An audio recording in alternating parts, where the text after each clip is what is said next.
Hello सगळ्यांना, मी प्रियांका.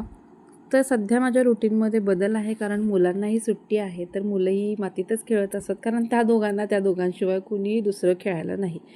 आमच्या कॉलनीत पण दुसरं मुलं मुली त्यांच्या वयाची कुणी नाही आहेत. तर त्यानंतर मी आलो होतो आमच्या पप्पांच्या गॅरेजमध्ये, पप्पा म्हणजे माझे सासऱ्यांच्या गॅरेजमध्ये. तर त्याने तिथं छोटासा स्टॉल लावलेला आहे सोलकढी आणि ताकाचा. तर नेहमी ते घरातूनच करून घेऊन जातात, पण आज लाईट नव्हती, त्यामुळे त्यांना मी ते सगळं सामान द्यायला गेले होते. तर येताना त्यांनी अनन्याला पैसे दिले होते काहीतरी खायला घे म्हणून. तर तिनं चॉकलेटची स्मूदी घेतली तिच्यासाठी आणि अर्जुनसाठी. आणि तर संध्याकाळी आम्ही दोघी मायले की आवरत होतो, तर अर्जुन उठला. अर्जुनला घेतलं, तर ही पॉझिटिव्ह झाली की मला पण घे म्हणून तिलाही घेतलं. आणि केस छान विंचरले, कितीही विंचरले तरी ते बांधायचे वरतीच असतात, कारण इतका उन्हाळा आहे की गळ्यात केस मोकळे नकोच वाटतात.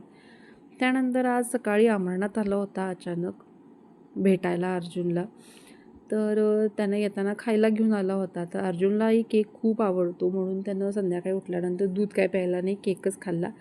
आणि परत बाहेर गेले, तर ही मुलं परत मातीतच खेळत होती. तर ही आमच्या दारातली तुळस आहे, याला बरेच दिवस तुळस येत नव्हती. तर ह्याची सगळी मी माती बदलून त्याला मी आठवड्यातून एकदा हळदीचं पाणी आणि चहापूड घालते. तर त्याने खूपच छान फरक पडला, तुळस खूपच छान आली आहे आता. त्यानंतर आम्ही गेलो होतो फिरायला बाहेर. तर आमच्या इथे गजानन महाराजांचं मंदिर आहे, खूप छान आहे, छोटंसं मंदिर आहे.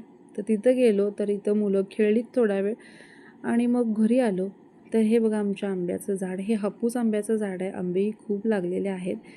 आणि त्यानंतर गेलो होतो प्रदर्शन बघायला. तर अरविंद ख्रिश्चनला जे आलेलं आहे तेच बघायला गेलो होतो. तर त्यांनी बऱ्यापैकी चांगलं केलं आहे, कारण 100 रुपये तिकीट आहे आणि फक्त लायटिंगच आहे आत, फुलं आणि लायटिंग बघायला खूपच छान वाटतं. बाकी सगळे स्टॉल मुलांचे स्टेशनरीचे खेळण्यांचेच लावलेले आहेत त्यांनी. तर यांना घेऊन यायचं म्हणजे खूपच डोक्याला ताप आहे, कारण हे पाहिजे ते पाहिजे आणि इथं इतक्या महाग रेट लावलेले आहेत यांनी की काय विचारायलाच नको. तर एकाच खेळण्यात आम्ही बसवलं आणि मग आम्ही घरी यायला निघालो. तर येताना भजी घेतली, मुलांनी थोडंसं बाहेर खाल्लं आणि असा होता माझा आजचा दिवस. व्हिडिओ कसा वाटला नक्की सांगा, लाईक करा, शेअर करा आणि चॅनलला जरूर फॉलो करा.